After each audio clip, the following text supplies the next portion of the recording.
এইভাবেই medical college বন্ধের হুঁশিয়ারি দেন ফরিদপুর জেলা বিএনপির যুগ্ম আহ্বায়ক জুলফিকার হোসেন। ফরিদপুর মেডিকেল কলেজে ছাত্র রাজনীতি করতে না দিলে এ কলেজ বন্ধ হয়ে যাবে বলে হুমকি দেন এ নেতা। 11 জানুয়ারি রোববার কলেজ মিলনায়তনে এক সভায় মেডিকেলে ছাত্র রাজনীতি বন্ধ থাকার সমালোচনা করে প্রশাসনকে এই হুঁশিয়ারি দিয়েছেন তিনি।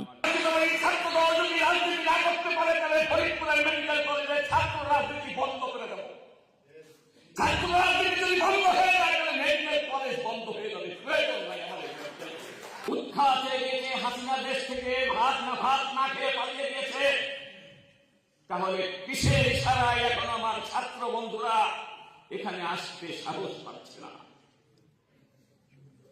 কার আশ্রয় আছে মেডিকেল কলেজ? কার আশ্রয় আছে? কারা তাদের হুমকি দিচ্ছে? কারা তাদের ধমকি দিচ্ছে? এই সময় তিনি 12 জানুয়ারি সোমবার পর্যন্ত সময় বেঁধে দিয়ে আলটিমেটাম দেন। দাবি মানা না হলে মেডিকেল প্রশাসনকে কঠিন পরিস্থিতির মুখে পড়তে হবে বলেও মন্তব্য করেন তিনি। 12 তারিখ পর্যন্ত আমরা দেখতে চাই, 12 তারিখের পরে যদি আমাদেরকে সশরীরে এখানে উপস্থিত হয়ে এখানে স্বাভাবিক রাজনীতির চর্চা না করতে দেওয়া হয় তাহলে কিন্তু ভয়ানক পরিস্থিতি হবে। ছাত্র রাজনীতি যদি বন্ধ হয়ে যায় তাহলে মেডিকেল কলেজ বন্ধ হয়ে যাবে।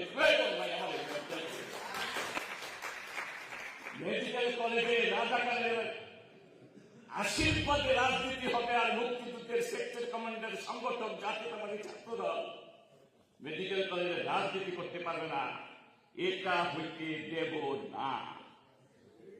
প্রয়োজনে বিএনপি রাজনীতি ছেড়ে আবার ছাত্র দলে যোগ দেব।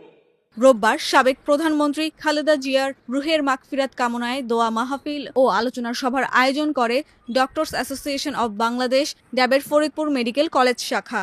সেখানেই অতিথি হিসেবে উপস্থিত ছিলেন জুলফিকার হোসেন।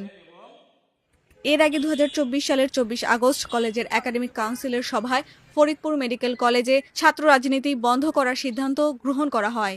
এরপর থেকে এ কলেজে ছাত্র রাজনীতি নিষিদ্ধ রয়েছে। এ বিষয়ে জুলফিকার হোসেনের সঙ্গে কথা বললে তিনি জানান, কলেজ প্রশাসন ও ছাত্র শিবিরের ওপর চাপ তৈরির জন্য তিনি এমন মন্তব্য দিয়েছেন। তার দাবি, আওয়ামী লীগ সরকারের সময় থেকেই ফরিদপুর মেডিকেলে শিবির সক্রিয় রয়েছে। সে কারণেই ছাত্রদল ক্যাম্পাসে কার্যক্রম চালাতে পারছে না।